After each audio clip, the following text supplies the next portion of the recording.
Abang Pirai naik skuter lagi ke?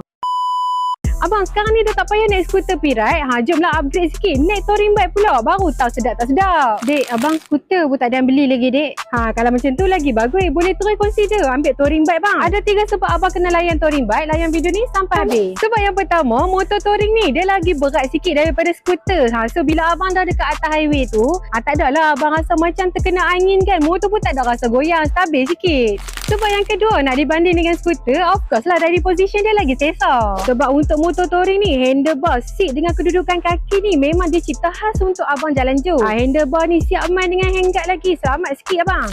Sebab yang ketiga, lagi mudah sikit naik touring bike ni. Boleh letak sideboard kiri kanan, siap dengan top board lagi. Tak payah dah nak bawa-bawa bag kan. Especially kalau abang pakai pula Mobility 502 ni. Tak tahu nak cakap lah, memang sedap dah motor ni.